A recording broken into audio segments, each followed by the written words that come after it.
G'day guys, it is Ben here from Hunt the Night. Now, what we're going to do today is start having a chat about this Pulsar Talion. Now, I've been sitting on this review for a while, for a couple of reasons. One, I don't know how to frame the review, and this might be just the first part of video. I might probably record another video and add to it and muck it around, because I really want to get this review right. For a couple of reasons. One, I've also been holding on this view because a guy online who had one of these on lay-by at a different shop was pushing me for my review but didn't want to buy the unit from us. So, yeah, shout out to him. I held off on the review. Hopefully he bought his unit and maybe he'll find the same things I did. We'll see what happens. The reason I'm reviewing this device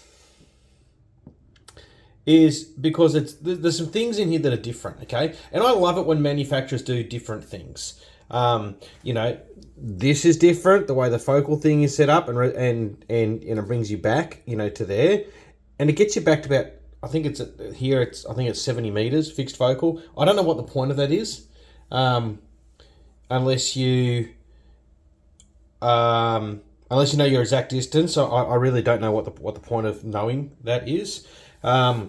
The power button's up here. Now this here annoys the crap out of me. That comes out a lot, but it's actually tucked in at the moment. The battery systems, you know, that's a bit neat. We do not sell units where batteries, spring-loaded, are in line with the barrel, okay? And we do not do it because batteries under recoil, when they're aligned, either aligned like this or aligned like that, are going to move because energy finds the path of least resistance. And doing that, you know, on higher recoil rifles, the unit can shut down, you can cause damage over time, so that's why we don't do it, okay? It's poor design, and I'd stay away from any device that has a spring-loaded battery in line, okay? So this one's not spring-loaded. This one is secured in and actually clamps into place. And it's pretty cool, okay? And what Pulsar have done is created a very small, compact, lightweight little unit, okay? Which on the, you know, the premise of it is cool. It does come with this mount as well. So it comes with the mount, it's just not on. You know, it's not the best mount in the world, but it's not the worst mount in the world. You know, it's just a mount. And they've introduced this new little menu system here to help with, you know, navigation and so on. So in order to get this unit compact and lightweight, these are the things they had to do, okay? They had to give up rings because you can swap these batteries. It's not an internal battery. So you can no longer ring mount it. You've got to mount it. The power buttons now, you know, well, not now, version 1, is up here, not down here. But it's left this unit feeling a little bit, you know, when you hold it in your hand, it's cool. But I tell you what, when you use this system here, here's your menu button. When you use this here, and it's on a rifle, and you've got your eye up against it, no. I'm sorry, I just don't like it, okay? My hand's up near my eye. It's just not comfortable from a usability point of view, okay? And if you want to do smooth scrolling rather than the zooming, you know, it's really painful. I just don't like it, and that's me, okay? I just don't like it. And there's a couple of other things I don't like about this unit. I don't know why Pulsar do this. If this is a zoom, when I press it, it should just zoom. All their devices, you've got to press it, and then you've got to press it again. Sorry, all their scopes. My Accolades, I can just press it and it zooms. But with these, I've got to press it and then press it again to zoom. I hate it. It's like the Thermion. Why isn't the turret an active zoom all the time? If I press it, we can make it a menu button. I don't know why I can't just zoom. I've got to press a button, and then if I want to slow scroll or slow zoom, then I can use this. I find it incredibly frustrating, the usability of some of you know, these devices. You know, same as like, you know, it'd be great to have like a button combination to change color palettes, you know, rather than having to go into the menu. And this device doesn't get any better. Like, it reads like an XQ38 Thermion 2. in terms of the specifications, but the image quality on this device is not great. I don't like it. And there's a lot of people raving about this device, and maybe I've got a defective one because I'm just not seeing it.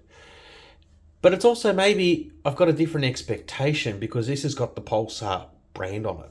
And when you've got something that's got the Pulsar brand, we expect Pulsar quality.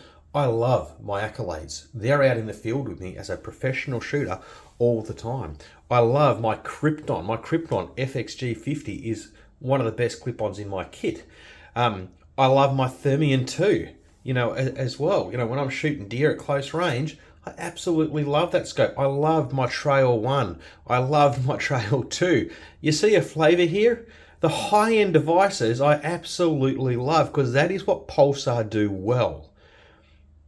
This budget-friendly stuff, I just wish they wouldn't do. And this is just my opinion because my expectation of what Pulsar do. There's a lot of competition in this mid-tier. And when you start work, when you're at the top end and you start working in the low end, there's sacrifice and there's compromise. Often in, you look at the car industry, right? If you want to see the technology, well, this certainly used to be the case. If you wanted to see the technology, what was coming next, you look at the top of the line Mercedes. That's where things like ABS and started from. And then that, as technology got cheaper, that technology flowed down to your Hyundai A30s, right? But the technology hasn't flowed down from the high end into this device. It is, I'm disappointed. And I don't like being disappointed. And I don't typically do reviews about products that I'm disappointed on. But the reason I'm disappointed is because it carries the Pulsar badge and everything they do in their high end is good. And even high end, I'm talking their 384s, the XQ50s and so on. Those XQ50 Thermions are absolutely fantastic. You can call that a mid-range scope, but it's still an excellent scope. This just doesn't do it for me. I think there are better options out there in this price bracket. And I'm really, really disappointed. You've seen the footage. Yeah. I don't know what to do with this scope. I don't know where it goes, and I don't know how people out there can be raving about, this is a great fox scope. This is not a scope I'll use for shooting foxes. I wouldn't be able to tell. I'd tell the difference between a wombat and I was questioning myself. Am I looking at a wombat or a fox at 80 odd meters? I shouldn't have to do that. Anyway, there it is, guys. There is my wrap up and review of the Talion. Hopefully Pulsar can do something with it, but I think it needs a hardware change to make it good.